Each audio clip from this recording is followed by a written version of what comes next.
Good morning everyone. আজি হৈছে 27 ডিচেম্বৰ আৰু অসম চৰকাৰে বহু অপেক্ষাৰ অন্ত পেলাই মুঠ 10,423টা টিচাৰৰ পোষ্ট মুকলি কৰি দিলে আৰু ইয়াৰে ভিতৰত আছে graduate teacher, post graduate teacher আৰু upper primary teacher, that means assistant teacher. তো মই গোটেই কোৱালিফিকেশ্যন আৰু কেনেদৰে চিলেকশ্যন প্ৰচেছ হ'ব গোটেইখিনি এবাৰ কৈ দিম। তো ভিডিঅ'টো স্কিপ নকৰাকৈ গোটেইখিনি চাব। প্ৰথম এডভাৰটাইজমেণ্টখন চাওক, 1424টা আছে পষ্ট গ্ৰেজুৱেট টিচাৰ।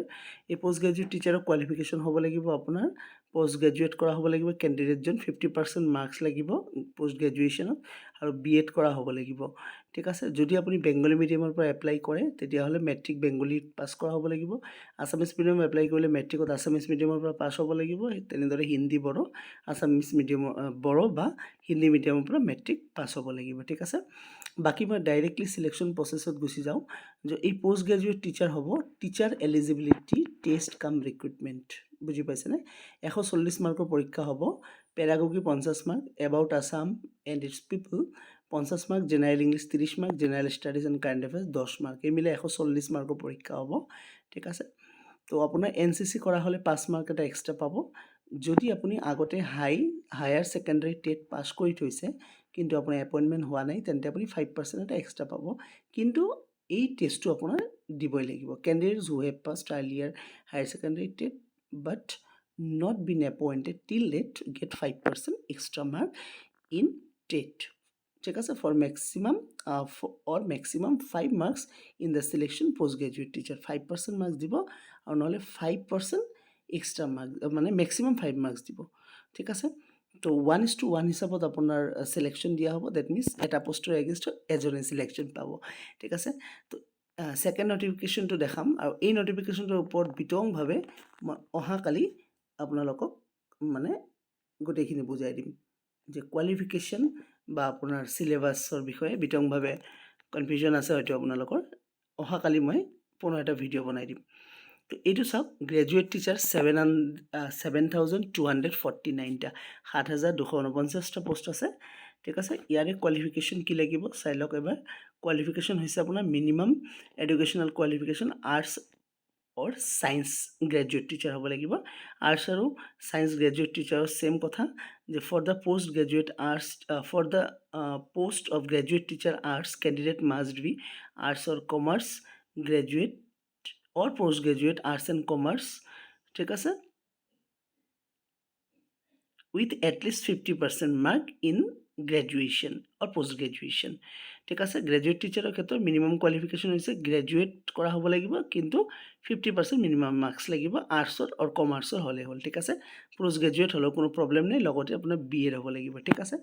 নেক্সট চাওক, for the post of graduate teacher science the candidate must be science graduate or science post graduate at least 50% mark আৰু BEd কৰা হ'ব লাগিব। That means graduate or post গ্ৰেজুৱেটৰ 50% মাৰ্কছ লাগিব আৰু লগতে BEd কৰা হ'ব লাগিব। ঠিক আছে। তো ঠিক তেনেদৰে হিন্দী আৰু সংস্কৃতৰ আছে একে কোৱালিফিকেশ্যন ডিটেইলছ।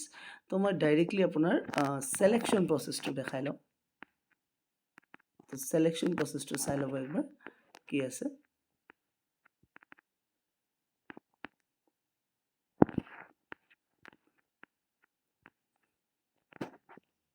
চিলেকশ্যন প্ৰচেছ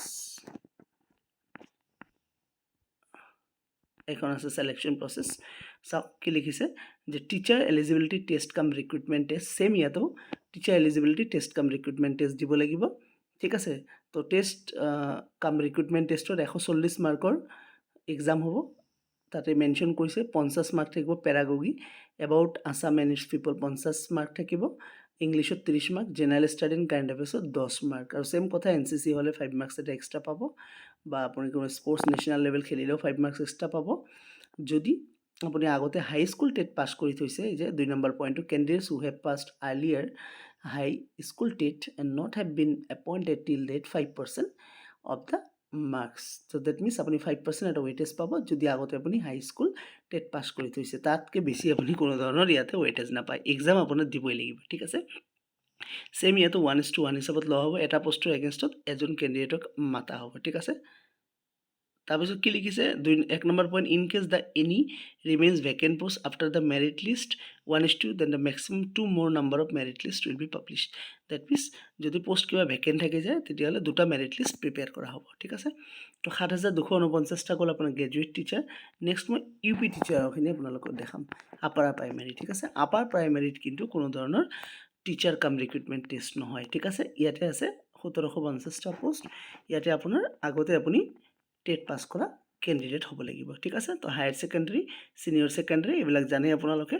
খালি ইয়াতে মনত ৰাখিব যে আপুনি চিটেট বা আছাম টেট কোৱালিফাই হ'ব লাগিব। তো কেনেকৈ চিলেকশ্যন দিব, 5% মাৰ্কছ হায়াৰ ছেকেণ্ডেৰীৰ পৰা, 5% মাৰ্ক গ্ৰেজুৱেশ্যনৰ পৰা, ঠিক আছে, 5% DLEDৰ পৰা, আৰু 80% হৈছে টিচাৰ এলিজিবিলিটি টেষ্টৰ পৰা, ঠিক আছে। তো এনেদৰে আপোনাৰ 100% চিলেকশ্যন দিয়া হ'ব। তো মই আজি খালি থুলমূলকৈ এডভাৰটাইজমেণ্ট কেইখন দেখালোঁ আপোনালোকক। তো ডিটেইলছভাৱে অহাকালি ভিডিঅ' বনাম, য'ত আপোনাৰ গোটেই বিতং চিলেবাছ, বিতং তথ্যখিনি দি দিম যে চিলেবাছৰ ডেপ্থ টু ডেপ্থ কেনেকৈ পঢ়িলে আপুনি চিলেকশ্যন পাব, এই টিচাৰ কাম ৰিক্ৰুইটমেণ্ট টেষ্টটো কেনেকৈ পঢ়িব লাগিব, A to Z subject analysis গোটেইখিনি কৰিম, ঠিক আছে। আৰু এডভাৰটাইজমেণ্টটো যদি ডিটেইলছ চাব বিচাৰে, PDF চাব বিচাৰে, তেন্তে আমাৰ টেলিগ্ৰাম চেনেলৰ লিংক ডেছক্ৰিপশ্যন বক্সত আছে, জইন কৰক। মই ইয়াতে আপোনাক PDFটো দি দিম, ঠিক আছে। তো বাকী চেনেলটো ছাবস্ক্ৰাইব কৰি ৰাখিব, অহাকালি গোটেই কথাখিনি আলোচনা কৰিম এইটো চেনেলতে। ধন্যবাদ সকলোকে।